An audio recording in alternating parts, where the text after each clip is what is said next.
Have you ever performed a simple act of kindness, never expecting anything in return? For 24-year-old Clara Thompson. A tired waitress drowning in debt kindness was a reflex, even when she had nothing left to give. One rainy Tuesday night, a man soaked and shivering walked into her diner. He looked like he'd lost everything. She gave him her own meal, a small gesture that would unravel her entire life. Because this man wasn't just a stranger, he was a ghost from a past she never knew, and he was about to remove his hat and reveal a secret that would shatter her world forever. The rain didn't just fall on the streets of Crestwood. It hammered a relentless percussion against the large plate glass windows of the Morning Star Diner. It was the kind of night that washed the city clean, but seemed to seep into the very bones of those still out in it. For Clara Maeve Thompson, it was just another Tuesday, which meant another 12-hour shift on her feet. Another night of battling the ache in her lower back and the deeper, more persistent ache in her heart. The Morning Star was a relic, a charmingly stubborn holdout against the encroaching tide of soulless chain restaurants. It smelled perpetually of burnt coffee, frying bacon, and the lemony tang of industrial-grade cleaner. Its red vinyl booths were cracked like old smiles, and the jukebox in the corner hadn't played a new song since 2003. It was Clara's sanctuary, and her prison. At 24, Clara felt closer to 40. Her once bright hazel eyes were perpetually shadowed with exhaustion. Her dream of attending the Art Institute, of feeling the satisfying drag of charcoal on thick paper, was buried under a mountain of medical debt her mother Amelia had left behind. Amelia had been her whole world, a vibrant, loving woman who fought a losing battle with cancer for 2 long years. Now all Clara had of her were faded photographs, a small silver locket shaped like a willow leaf, and bills that arrived with the same cruel regularity as the sunrise. Thompson. Table 4 needs a check, and the coffee's low, grumbled Sal, the diner's owner, and head cook, his voice a gravelly roar over the sizzle of burgers on the griddle. On it, Sal. Clara called back, forcing a smile for the family at table 4. It was just after 9 p.m. The dinner rush had dwindled to a few stragglers nursing cups of coffee escaping the storm. That's when the bell above the door chimed a feeble sound against the fury of the downpour. The man who entered looked like he had been wrung out by the storm itself. His clothes a threadbare trench coat and worn trousers were soaked through, dripping onto the checkered linoleum floor. His face was obscured by a matted, greying beard, and the brim of a sodden tweed flat cap pulled low over his eyes. He moved with a slow, pained shuffle, his gaze fixed on the floor, as if he were afraid to meet anyone's eyes. The other patrons instinctively looked away. A couple in a nearby booth shuffled uncomfortably. Sal shot a wary glance from the kitchen pass-through. In a city like this, a man in his condition was often seen as a problem, not a person. He hesitated by the door, dripping a portrait of indecision and despair. Clara felt a familiar pang in her chest. It was the same pang she felt when she saw a stray dog shivering in the cold. Her mother had always called it her bleeding heart. Ignoring Sal's warning glare, she grabbed a menu and walked over. "Hi there," she said, her voice soft. "Rough night to be out." "Come on, you can take a seat here." She led him to a small 2-person booth in the corner, a little more private than the others. The man didn't speak, just nodded his movements, stiff. He sank into the vinyl seat. His shoulders slumped in what looked like profound exhaustion. He placed his hands on the table. They were chapped and raw with dirt ground deep into the lines of his knuckles. "Can I get you some coffee?" Clara asked gently.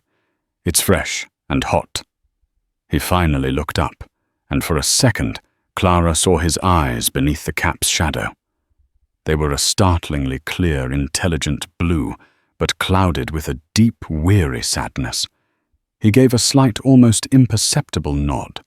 She returned with a thick ceramic mug of steaming black coffee.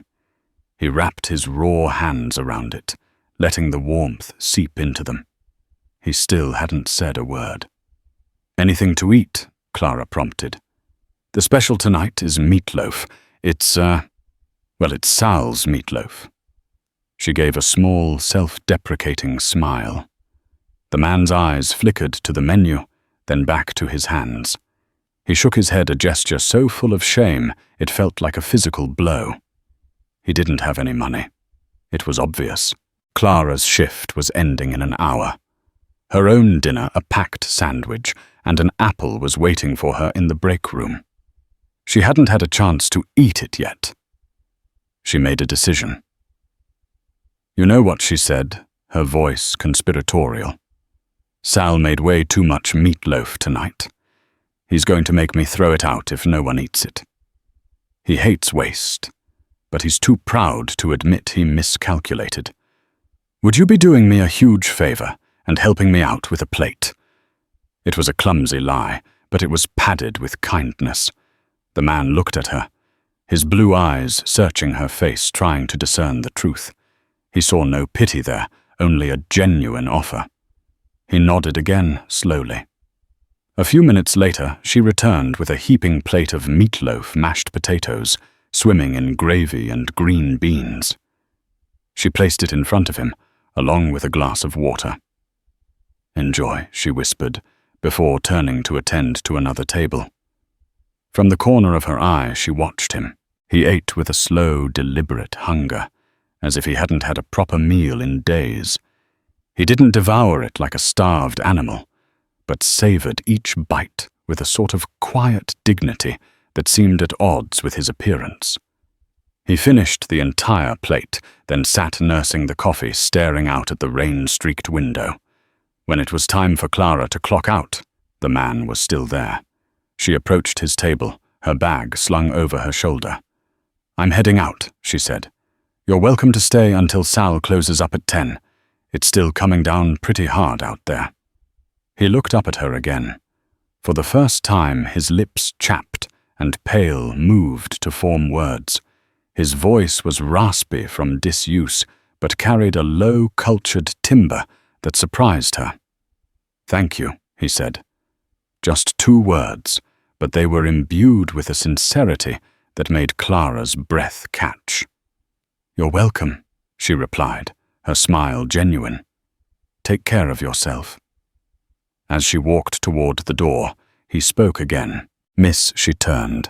"I will be back," he said. It wasn't a question or a hope. It was a statement, a promise. "I will repay you." Clara just smiled and shook her head slightly. "Don't you worry about that. Just pay it forward sometime." She pushed the door open and stepped out into the damp, chilly night, pulling her thin jacket tight around her. She had no idea that her simple act of kindness, her shared meal, hadn't just fed a hungry man. It had set in motion a chain of events that would detonate the foundations of her entire existence. The promise he made was one he fully intended to keep in a way she could never in her wildest dreams possibly imagine. The next day was a blur of exhaustion and routine. Wednesday. Halfway through the week, or as Clara called it, the point of no return. The rain had stopped, leaving behind a city that gleamed under a weak autumn sun. The memory of the man from the night before lingered in her mind, a fleeting, sad image. She wondered where he'd slept, if he'd found a shelter from the lingering cold. She didn't expect to see him again. People like him were transient ghosts in the city's machinery. She was in the middle of a frantic lunch rush, balancing 3 plates on one arm, when the bell over the door chimed. She didn't look up, just called out her standard greeting. "Seat yourself, I'll be right with you." "That won't be necessary," a voice said. The voice was familiar. Not the raspy, broken sound from last night, but the rich, resonant timbre that lay beneath it. Clara stopped dead in her tracks, the plates suddenly feeling heavy. She turned slowly. Standing just inside the diner door was the man. But it was also not the man. The soaked trench coat was gone, replaced by a tailored dark grey wool overcoat that probably cost more than her car. The worn trousers were now sharply creased charcoal slacks, and his feet were clad in polished black leather shoes that shone even in the diner's dull light. His beard was gone, revealing a strong, square jawline etched with the fine lines of age and worry. His hair, now clean and neatly combed, was a distinguished salt and pepper, and he was holding the tweed flat cap in his hands. His eyes, the same startlingly intelligent blue, found hers across the bustling room. They held the same sadness, but now there was something else there too, a resolve, an unnerving intensity. The entire diner seemed to fall silent as every patron and Sal from the kitchen stared at the impeccably dressed, powerful-looking man who had just walked in. He walked toward her, his stride confident, his presence commanding the space around him. He stopped at the empty booth where he'd sat the night before. "I told you I would return," he said, his voice calm and level. Clara could only stare, her mind struggling to reconcile the two images. The desperate, shivering man, and this titan of industry or whatever he was. I don't understand," she stammered, placing the plates she was holding on the nearest empty table. "May I sit?" he asked, gesturing to the booth. "I believe I owe you for a meal." Numbly she nodded. He slid into the booth, placing the tweed cap on the table between them, like a piece of evidence. Clara hesitantly sat opposite him, her waitress apron suddenly feeling like a costume. "I'd like to order," he said, not even glancing at the menu. "A plate of your meatloaf and a black coffee." He paused, his blue eyes locking onto hers. "And 5 minutes of your time." Clara motioned to another waitress, a teenager named Jenny, to cover her tables, her mind reeling. She brought him his coffee, her hands trembling slightly as she set the mug down. "Who are you?" she finally managed to ask, her voice barely a whisper. He took a slow sip of the coffee. "Last night you did something remarkable," he began, ignoring her question. "You didn't see a bum or a threat or a nuisance. You saw a human being in need of warmth and food. You gave me your own dinner, and you did it with grace, expecting nothing in return. You fabricated a story to protect my dignity. That is a rare quality." "Anyone would have done the same," Clara said, though she knew it wasn't true. "No," he countered, his voice firm. "They would not. Greed and self-interest are the currencies of the modern world. Kindness like yours is an ancient, forgotten gold." He leaned forward slightly, his gaze intensifying. "I was looking for that gold. Looking for it. Why were you dressed like that?" "It was a test," he admitted, a flicker of shame in his eyes, a necessary if cruel one. "I had to be sure." "Sure of what?" Clara's confusion was rapidly turning into a strange mix of fear and indignation. Was this some kind of sick social experiment? He didn't answer right away. Instead, his eyes drifted down to her neck, to the silver willow leaf locket that rested against her collarbone. It was the one thing of real value her mother had owned, and Clara never took it off. That locket, he said, his voice suddenly thick with emotion. May I see it? Hesitantly, she lifted the delicate chain over her head and passed it to him. His large, clean hands, so different from the raw, chapped ones of the night before, handled it with an impossible reverence. He turned it over and pressed a tiny, almost invisible clasp on the side. The locket sprang open. Inside on one side was a minuscule, faded photograph of her mother, Amelia, as a young woman. On the other side, something Clara had never seen before. Etched into the silver was a family crest, a soaring eagle clutching a compass rose with a single letter V at its center.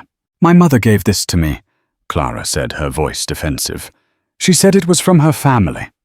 The man looked up from the locket, and Clara saw that his blue eyes were now glistening with unshed tears. He took a deep, shuddering breath, as if bracing himself for an impact. She lied, Clara, he said, his voice cracking. She did it to protect you. It wasn't from her family. He looked directly at her, his gaze stripping away all her defenses. He seemed to age 10 years in that single moment, the weight of a lifetime of regret settling onto his shoulders. It's from mine. He slowly, deliberately removed his hat and placed it on the table. Clara's world tilted on its axis. The sounds of the diner, the clatter of cutlery, the low hum of conversation. Sal yelling in the kitchen, all faded into a dull, distant roar. There was only the man, the locket, and the impossible words that followed. My name is Elias Vance, he said, his voice low and heavy with the gravity of his confession. And Clara, I am your father. Clara felt the air leave her lungs. It was a punch to the gut, a lightning strike to the soul. Father. Her father was a ghost, a nameless, faceless man who, according to her mother, was a charming musician who couldn't handle the thought of responsibility and had vanished before she was born. He wasn't supposed to be real. He certainly wasn't supposed to be this man, this powerful, enigmatic figure sitting in a vinyl booth in a run-down diner. No, she whispered, shaking her head, the denial a primal instinct. No, that's impossible. My father left. He wanted nothing to do with us. That is the story your mother wanted you to believe, Elias said, his voice pleading. The truth is far more complicated and far more painful. I never stopped looking for you, Clara. After Amelia passed away, I finally found a trail. It led me here, to Crestwood, to this diner. He pushed a crisp business card across the table. The embossed letters read, Elias Vance. Chairman, Vance Consolidated. Vance Consolidated.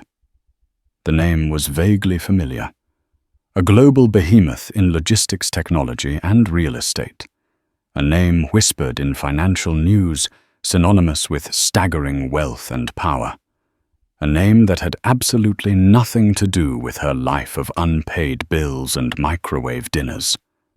I know this is a shock, he continued, seeing the color drain from her face. It's a tidal wave, and I have just pushed you into it. But it is the truth. The reason I came to you as I did is because my world, the world you are now a part of, is filled with vipers. People who would see your kindness as a weakness to be exploited. I had to know before I brought you into it that Amelia's heart beat inside of you. And it does. He slid the locket back across the table. It felt 100 times heavier than it had before. I am not just your father, Clara, Elias Vance said, the final earth-shattering blow. I'm also a billionaire, and your life from this moment on will never be the same. The ride from the Morning Star Diner to Elias Vance's residence was a surreal journey through a looking glass. One moment, Clara was standing on a cracked pavement that smelled of grease and rain. The next, she was sinking into the buttery, soft leather of a black Maybach that moved with the silent, predatory grace of a panther.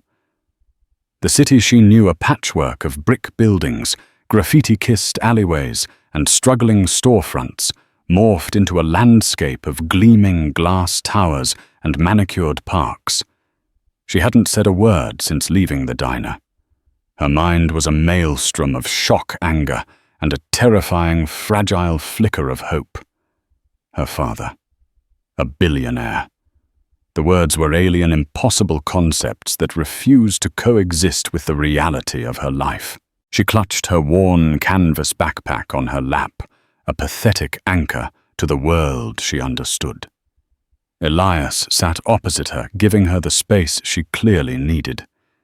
He didn't press or prod, simply watched her with those sad, patient blue eyes, as if he was prepared to wait an eternity for her to process the cataclysm he had unleashed. They pulled up not to a mansion, as she might have expected, but to a sleek, impossibly tall skyscraper that pierced the clouds. A private elevator accessed through a hushed, marble-floored lobby ascended without a sound.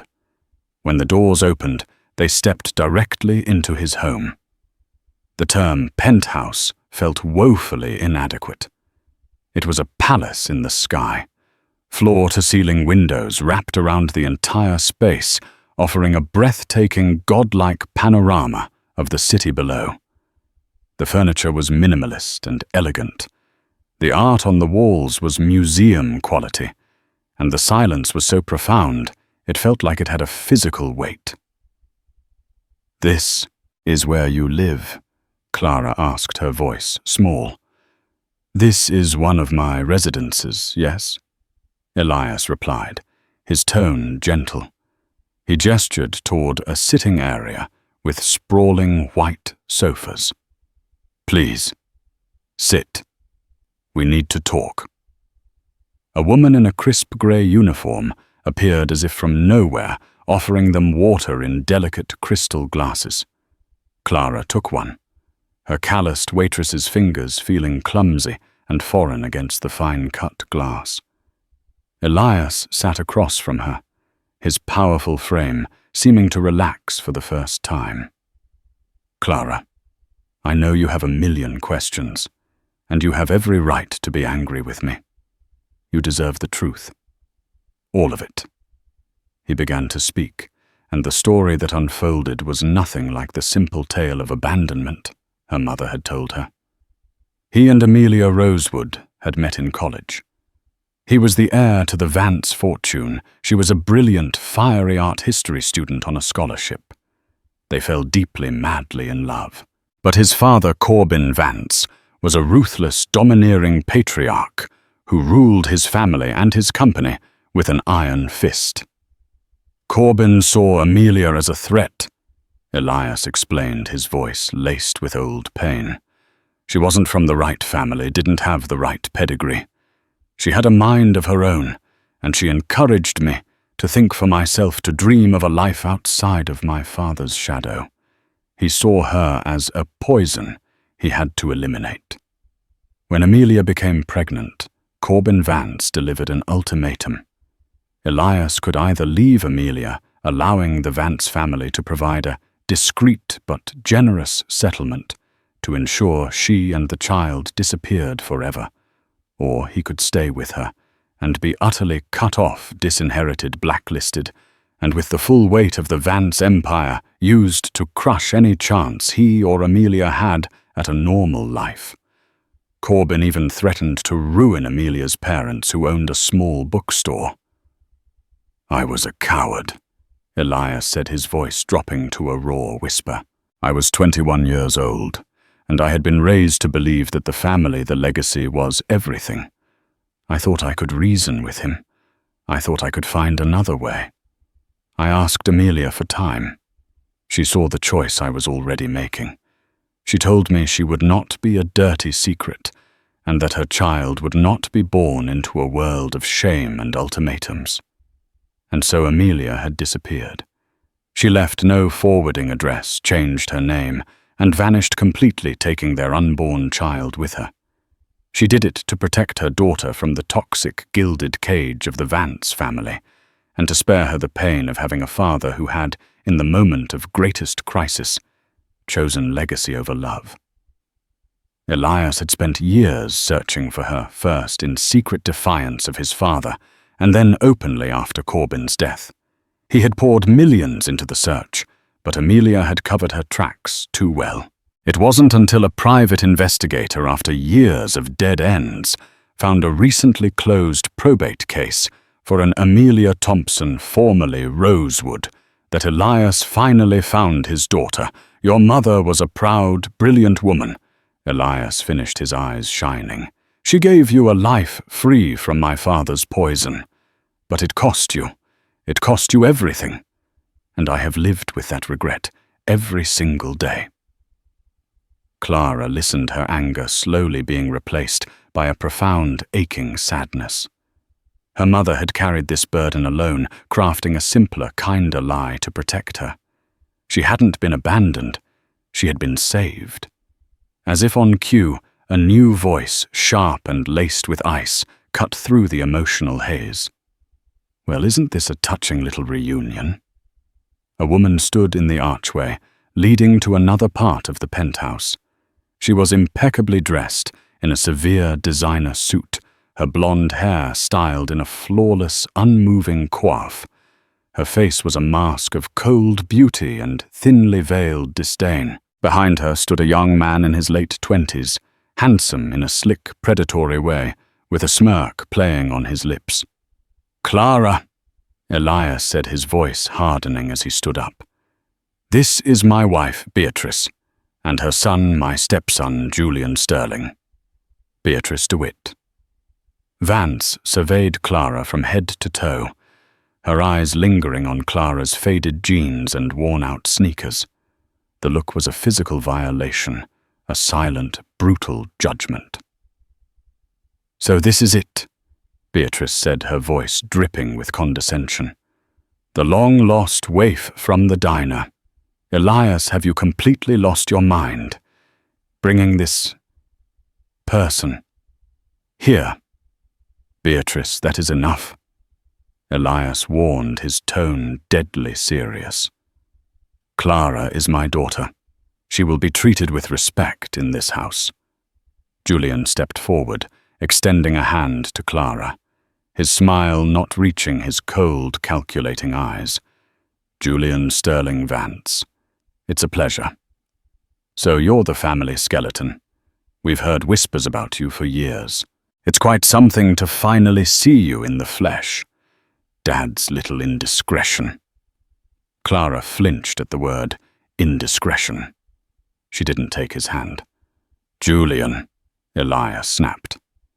"What, I'm just being honest," Julian said with a shrug, his smirk widening. "Welcome to the family, Clara. I hope you're not overwhelmed. It's a long way from slinging hash, I imagine." In that moment, Clara understood. This was the viper's nest Elias had warned her about. This wasn't a family. It was a battlefield. Beatrice and Julian didn't see a long-lost daughter or sister. They saw a threat to their social standing, their comfort, and, most importantly, their inheritance. The opulent penthouse suddenly felt claustrophobic, the beautiful panoramic view, like the bars of a gilded cage. Clara looked at Elias, her newfound father, and saw the weary sadness in his eyes deepen. He had brought her here to save her from a life of poverty. But he had just thrown her into a different kind of war, one she was completely unprepared to fight. The battle for her identity and her place in a world that would do everything in its power to reject her had just begun. The next 48 hours were a dizzying montage of disorientation. Elias had insisted Clara stay at the penthouse in a guest suite that was larger than her entire apartment. It had its own balcony, a bathroom clad in Italian marble, and a closet filled with clothes from brands she'd only ever seen in glossy magazines. A personal shopper, a quiet woman named Eleanor, had arrived, and with Elias's gentle encouragement, helped Clara pick out a few essentials. It felt like playing dress-up in someone else's life. Each silk blouse and tailored pair of trousers felt like a costume, and every time she caught her reflection in one of the penthouse's many mirrors, she saw a stranger staring back. The only thing that felt real was the willow leaf locket, which she now wore tucked under her shirt, a secret warmth against her skin. Elias was kind, almost achingly so. He tried to connect with her, asking about her mother, her dreams of being an artist, her life. He showed her photographs of Amelia he had kept hidden for over 2 decades. In these conversations, Clara could see the man her mother must have loved, the passionate, gentle soul buried beneath the billionaire tycoon. But their interactions were constantly shadowed by the chilling presence of Beatrice and Julian. Beatrice treated Clara with a frosty, surgical politeness, her every word a thinly veiled insult. Julian, on the other hand, employed a more insidious strategy, treating her like a fascinating but slightly pathetic pet project. He'd ask her questions about her life with a feigned curiosity that was designed to highlight the chasm between their worlds. So when you say paycheck to paycheck, what does that actually feel like? Is it terribly stressful? He'd ask, his eyes glinting with amusement. The first major test came on Friday night. Elias announced a small family dinner to formally welcome her. The venue was not the penthouse, but the ancestral Vance estate, a sprawling Gothic revival mansion in the countryside about an hour from the city. "It's where I grew up," Elias told her, his voice heavy. "It is, a complicated place, but it is our family's home. It is your home, too, now." Dressed in a simple, elegant navy blue dress Eleanor had chosen, Clara felt like an imposter being led to her own trial. The estate was breathtaking and oppressive in equal measure. A long, tree-lined drive opened onto a stone facade that looked more like a cathedral than a home. Inside, the air was heavy with the scent of old money, lemon polish, and unspoken resentments. Portraits of stern-faced Vance ancestors, the dark wood-paneled walls, their painted eyes seeming to follow her with disapproval. Dinner was served in a cavernous dining room, under a crystal chandelier that dripped light onto a table long enough to host a state dinner. It was just the 4 of them, a fact which only amplified the tension. Beatrice, seated at the opposite end of the table from Elias, presided over the meal like a queen holding court. "Eleanor has done a respectable job with you," she commented, her eyes raking over Clara's dress. "Though of course true style is innate. It cannot simply be purchased." "Beatrice, please," Elias said, his jaw tight. "I'm merely making an observation, darling," she replied with a saccharine smile. "Clara is entering a world where appearances are paramount. She needs to learn," Julian chimed in, swirling the deep red wine in his glass. "Mother's right. Image is everything. For instance, we've had to do a bit of narrative shaping. My publicist has been working overtime." He looked at Clara. "The official story for now is that you are the daughter of a dear departed friend of my stepfather's, and he has taken you in as his ward. The long-lost waitress heiress angle is a bit too tabloid for our brand." Clara felt a hot flush of shame and anger. They were erasing her identity, sanitizing her past to make her more palatable for their world. "She is not my ward, Julian. She is my daughter," Elias stated, his voice like cracking ice. "And the truth will come out when we decide the time is right." Of course," Julian said placatingly.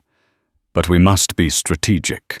Speaking of which, Clara, what are your plans now? I can't imagine you intend to go back to the diner." He chuckled, though it would make for a rather charming human interest story. Billionaire's daughter still flips burgers. "I want to go to art school," Clara said, her voice stronger than she expected. "I've always wanted to study painting." Beatrice let out a small, tinkling laugh. "How quaint. An artist. Elias, you must be thrilled. Not a doctor or a lawyer or someone who could actually contribute to the company. An artist. There is nothing more valuable than contributing beauty and perspective to the world." "Beatrice," Elias retorted, "something Vance Consolidated could use more of." The attack, however, was far from over. Julian leaned forward, a conspiratorial glint in his eye. "You know, Clara, I did a little digging. Out of curiosity, you understand. It's what I do. I run risk assessment for the company, and I discovered the rather significant medical debt left in your mother's name. A truly staggering amount." Clara froze the fork in her hand, halfway to her mouth. "It must have been a terrible burden for you." Julian continued, his voice dripping with false sympathy. "One has to wonder. What a coincidence it is that Elias just happened to find you right when things must have been getting truly desperate. A young woman in your position might be tempted to do, well, almost anything to find a way out." The insinuation was vile and unmistakable. He was painting her as a grifter, a calculating opportunist who had somehow orchestrated this entire situation. "Julian!" Elias's voice boomed through the dining hall the first time Clara had heard him truly raise it. "You will apologize to your sister. Now." "Sister?" Julian scoffed, dropping the pretense of civility. "She is not my sister. She is a stranger who appeared out of nowhere with a sob story and a conveniently placed locket threatening to upend our entire lives. I am simply protecting this family's interests from a potential and I would say probable gold digger." Clara stood up so abruptly, her chair scraped loudly against the marble floor. The room fell silent. All eyes were on her. Her heart was hammering against her ribs, but the fear was being burned away by a white-hot rage. She looked not at Julian, but directly at Elias. "Is this what it's like?" she asked, her voice trembling but clear. "Is this my life now, to be cross-examined and insulted, to have my mother's memory and my own struggles used as weapons against me?" She then turned her gaze to Julian, her eyes flashing. "You think you know what desperate is? You who have never wanted for anything in your entire life.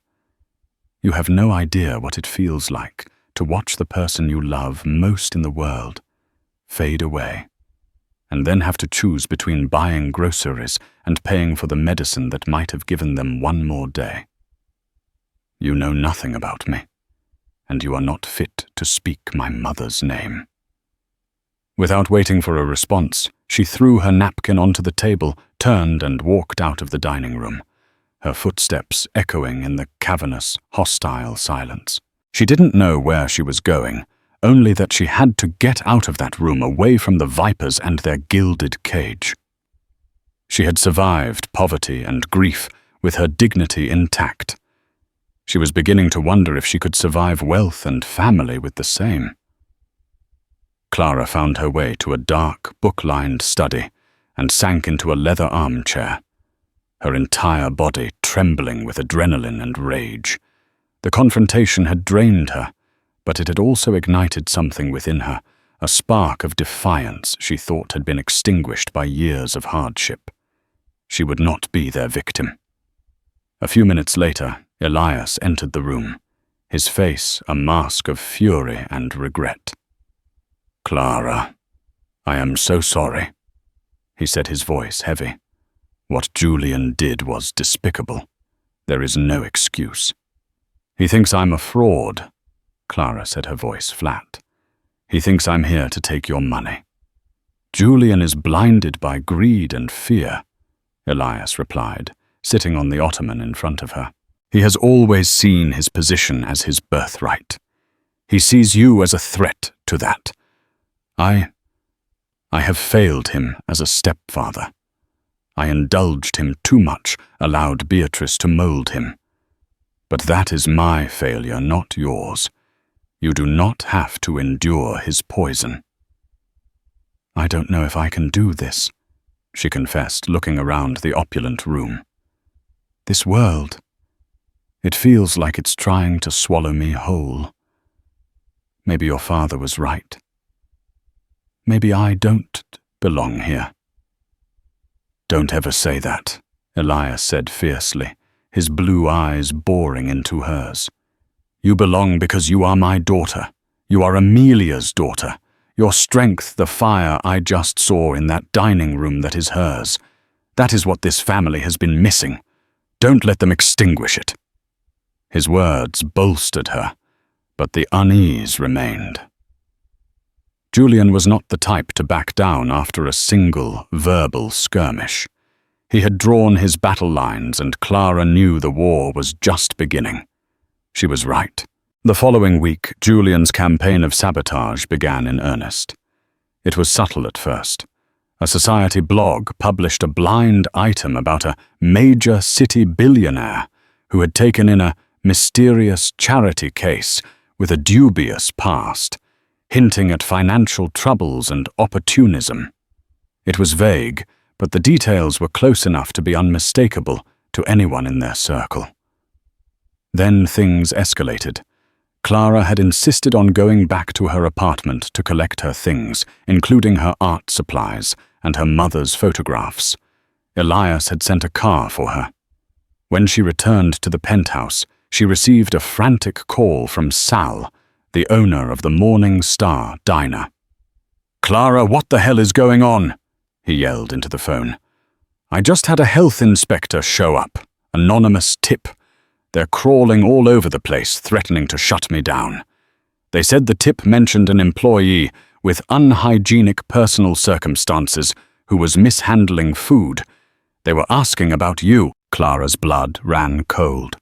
It was a clear message from Julian. He could not only attack her reputation, but he could also hurt the innocent people from her old life. She explained the situation to Elias, who immediately dispatched a team of his top corporate lawyers to Sal's diner. The issue was resolved within hours, the anonymous tip exposed as baseless, but the damage was done. Julian had shown the length of his reach. The final, most vicious blow came a few days later. Elias had arranged for Clara to meet with the Dean of Admissions at the prestigious Crestwood Art Institute, her dream school.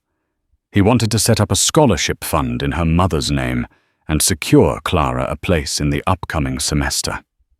It was the first time since his arrival that Clara felt a genuine, uncomplicated surge of hope. Her dream was within reach.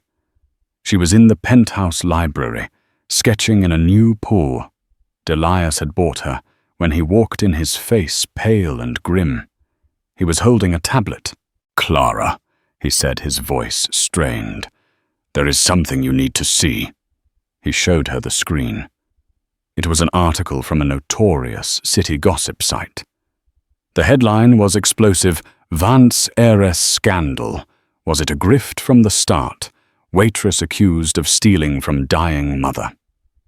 The article detailed with cruel precision the extent of Amelia Thompson's medical debts, but it twisted the narrative, citing anonymous sources close to the family, who claimed that Clara had been living beyond her means, that she had a history of financial irresponsibility, and the most poisonous lie of all, that she had potentially misappropriated funds meant for her mother's care. It even included a carefully doctored photo of her arguing with a hospital billing administrator, making her look aggressive and unstable. To cap it all off, it mentioned a recent altercation with her new stepbrother Julian, painting her as volatile and aggressive. It was a character assassination, a masterpiece of malicious fiction, woven with threads of truth to make it believable. "Julian," Clara whispered, feeling sick to her stomach. "I have no doubt," Elias said, his voice cold fury. "He's trying to discredit you completely, to make you so toxic that I will have no choice but to cut ties with you to protect the company's image." For a moment, Clara felt the crushing weight of defeat. How could she fight this? He was using her own pain, her own poverty as a weapon to destroy her. He was turning her grief into a spectacle for public consumption. She felt the tears welling up hot and angry. But then she looked at the sketchpad in her lap.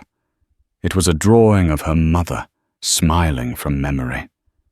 She remembered her mother's favorite saying, "You can't control the storm, my love, but you can learn to paint in the rain." Her tears stopped. Her spine straightened.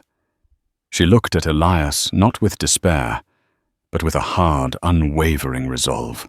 "No," she said, "he is not going to win."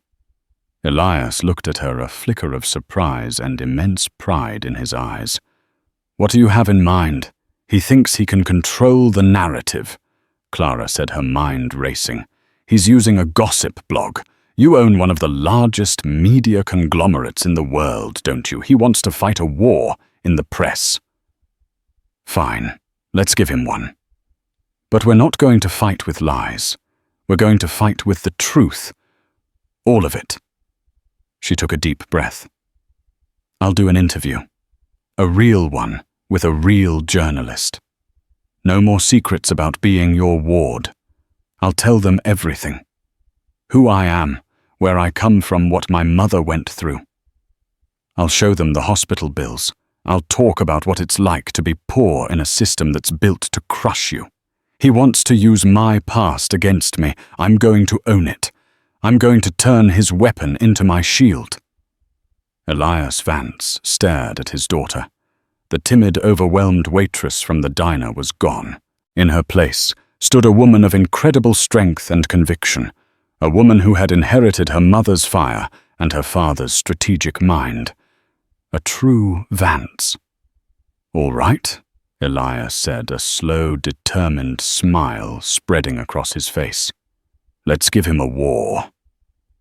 The plan was set into motion with the swift, overwhelming force that only the Vance Empire could muster.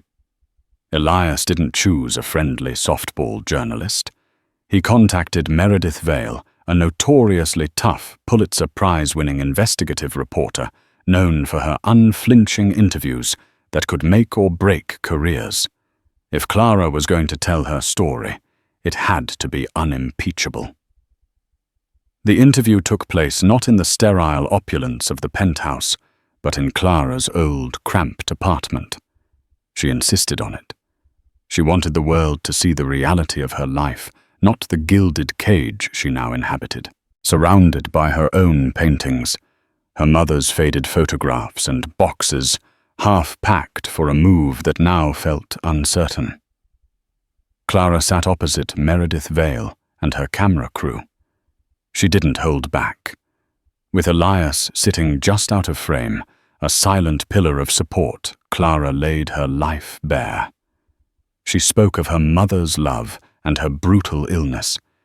She produced every single medical bill, every threatening letter from a collection agency. She talked about working double shifts, about the crushing anxiety of living on the edge of financial ruin, and about her dream of being an artist, which had felt like a distant, impossible star. Then she addressed Julian's lies head-on. She didn't sling mud. She simply stated the facts with a quiet, unshakable dignity. When Meredith Vale asked about her father, Clara looked directly into the camera. "For 24 years, I believed my father had abandoned me," she said, her voice clear and steady. "The truth I've learned is that my mother hid me to protect me from a world of wealth and power she believed was toxic. And I believe she was right to be afraid. In the last 2 weeks, I have seen how that power can be used to hurt and destroy. But my father Elias Vance is not the man I was taught to fear. He is a man who has spent a lifetime carrying a burden of regret, and who is now trying to build a bridge across a lifetime of absence. I am his daughter. I am not a charity case, and I am not a grifter.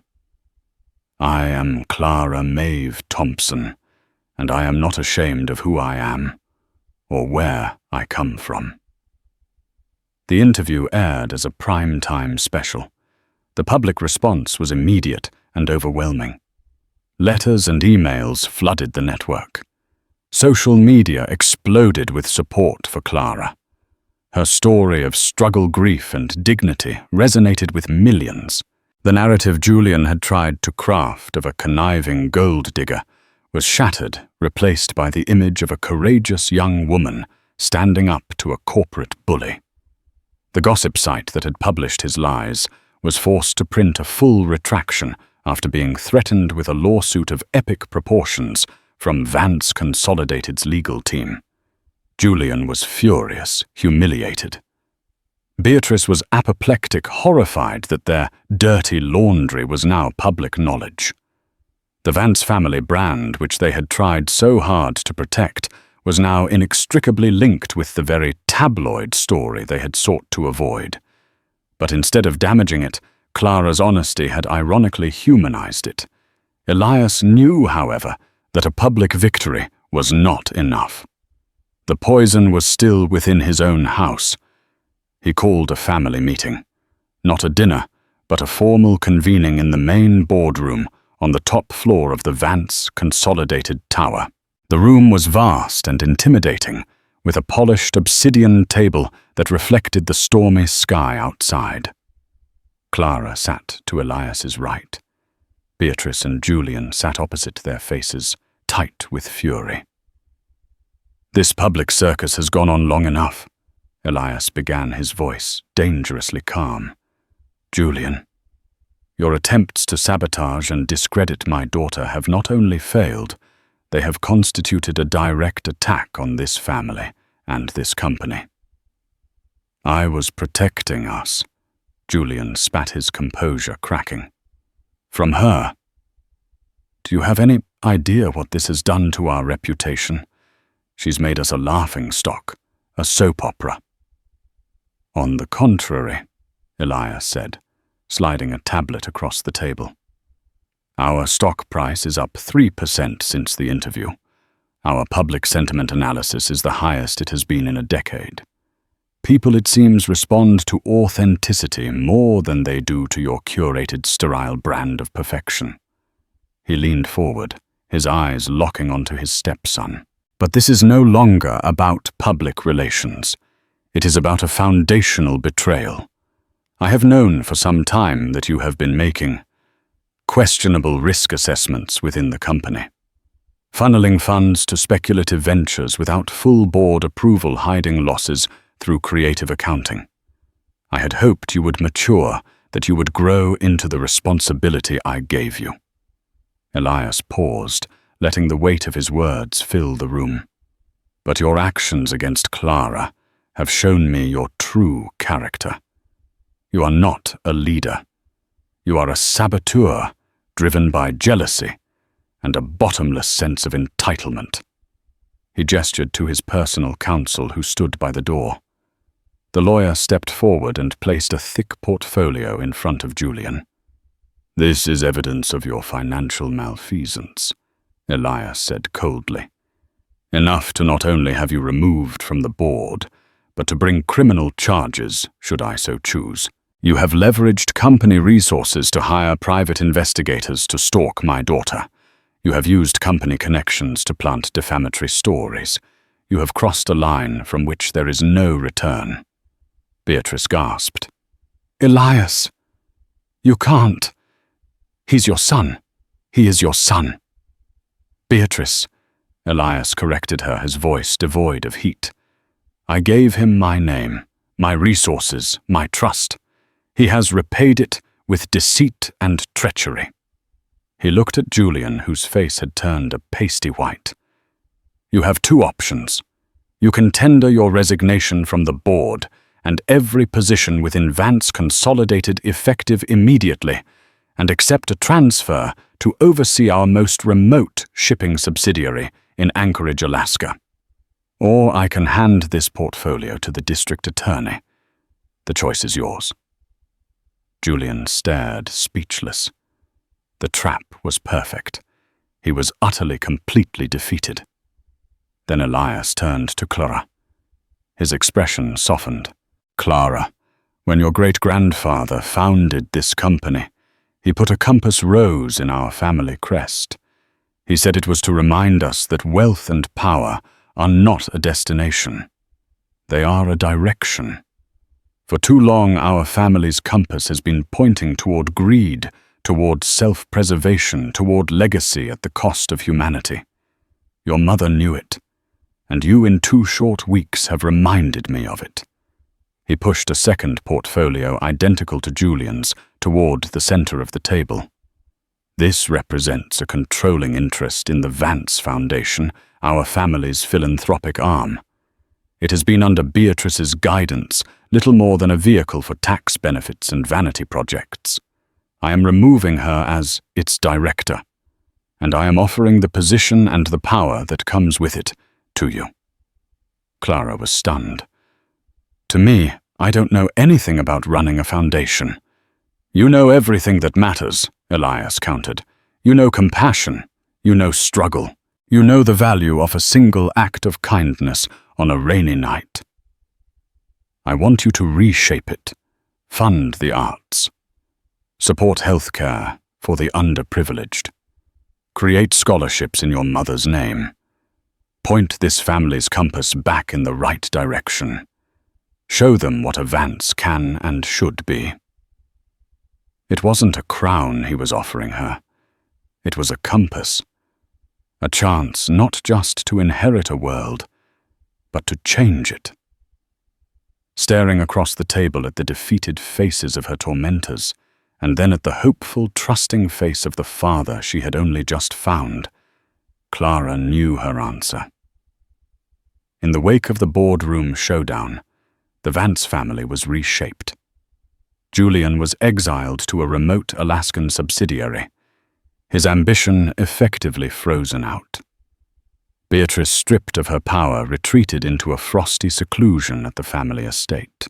The penthouse, once a battlefield, finally became a home where Clara and Elias began the quiet work of building a relationship, piecing together a shared history through stories of the woman they both had lost. Clara's new life became a whirlwind of purpose.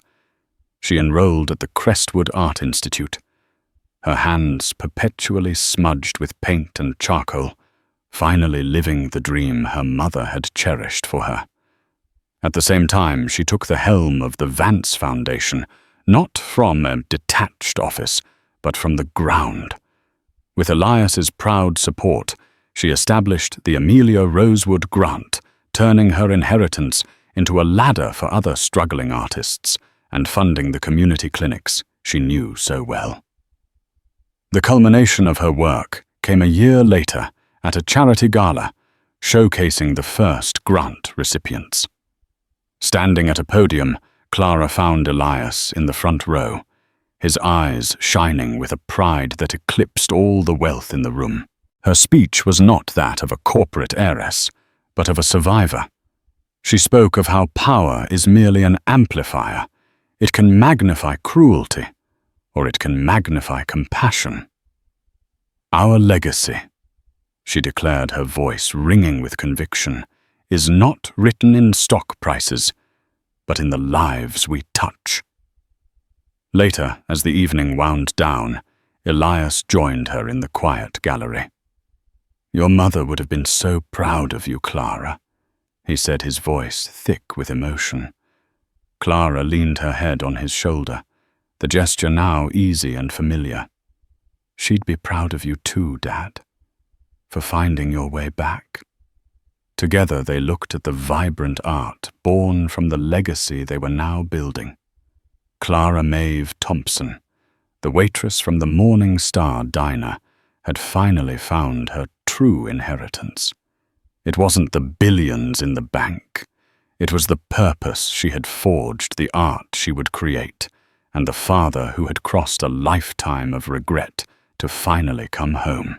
Clara's incredible journey reminds us that our circumstances do not define our character. She went from a life of quiet desperation to one of immense power. But she never lost the one thing that made her special, her kindness. She proved that true wealth isn't measured in dollars, but in dignity, compassion, and the courage to fight for what is right. Her story is a powerful testament to the idea that a single act of generosity can create ripples that change not just one life, but the legacy of an entire family. It forces us to ask ourselves, what would we do in her shoes? How would we wield that kind of power? If Clara's story of resilience and integrity moved you, please show your support by hitting that like button. Share this video with someone who needs a reminder that hope can be found in the most unexpected places.